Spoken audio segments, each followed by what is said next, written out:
Un leader israélien en territoire palestinien. C'est l'image que nous retiendrons cette semaine. Le Premier ministre Ehud Olmert était à Jéricho pour une rencontre au sommet avec le président de l'autorité palestinienne Mahmoud Abbas en vue de la conférence internationale pour la paix convoquée par George Bush en novembre prochain. L'autre image forte de cette semaine, ce sont ces milliers de survivants de l'Holocauste qui défilaient à Jérusalem pour demander une aide supplémentaire de l'État. Certains arboraient l'étoile jaune, tout un symbole pour éveiller les consciences.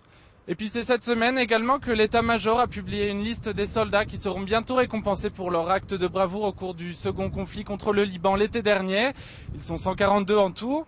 Ce sont ces sujets et bien d'autres encore que vous retrouverez dans notre magazine hebdomadaire Une semaine en Israël. Mais avant d'ouvrir ce magazine, je tenais à vous remercier, vous spectateurs qui nous retrouvez chaque semaine plus nombreux.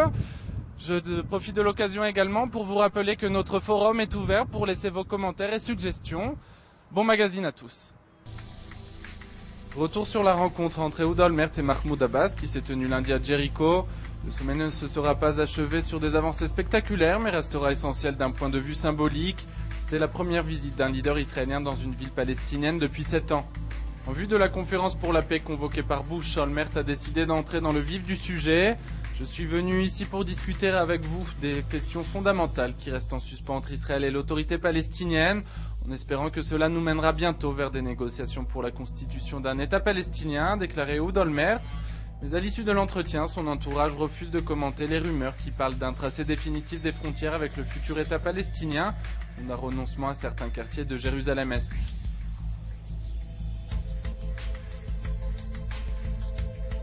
« 142 soldats récompensés pour leurs actes de bravoure au cours de la Seconde Guerre du Liban. 142, un chiffre élevé qui récompense des actes individuels d'héroïsme et révèle dans le même temps les failles d'un commandement dispersé et peu efficace.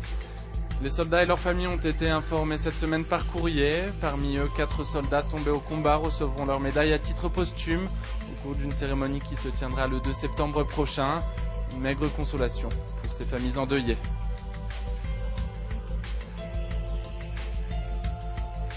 L'autre image forte de la semaine, c'est la marche des vivants en plein cœur de Jérusalem. Le symbole se voulait fort, provoquant, comme les étoiles jaunes que certains manifestants arboraient dans une marche des survivants destinée à réveiller l'opinion publique. Ils étaient des milliers, toutes générations confondues, à marcher de la Knesset vers le bureau du Premier ministre pour réveiller les consciences. L'origine de la grogne, la décision du gouvernement d'augmenter l'aide aux plus défavorisés de 83 shekels par mois seulement.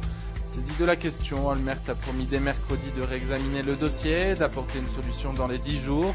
Une commission spéciale doit s'entretenir avec les représentants des associations de survivants sur une base quotidienne afin de trouver une solution à cette crise qui remue tout le pays au plus profond de sa conscience.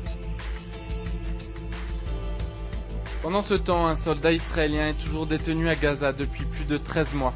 Après une interruption des négociations pour la libération de Gilad Shalit, les discussions auraient repris entre Israël et le Hamas par l'intermédiaire de l'Égypte. C'est ce qu'indique cette semaine le quotidien Haaretz. Les contacts entre les deux parties avaient été interrompus au mois de juin dernier, au moment de la prise du pouvoir du Hamas sur la bande de Gaza. L'information n'est pas confirmée par Jérusalem et de l'aveu du mouvement de la résistance islamique, il n'y aurait rien de nouveau dans les négociations. Il n'y a rien de nouveau concernant le dossier du soldat israélien Shalit, où les négociations, a indiqué le porte-parole du Hamas à Gaza, Sami Abu Zuhri, dans une interview au Haaretz. Des nouvelles des Khadam, la bourse israélienne.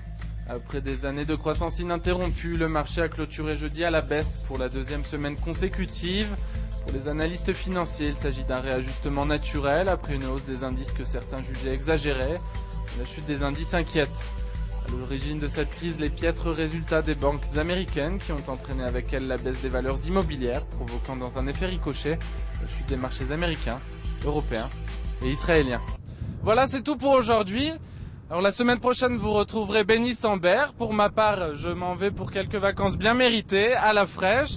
Et je vous donne rendez-vous à la rentrée pour notre rendez-vous hebdomadaire Une semaine en Israël.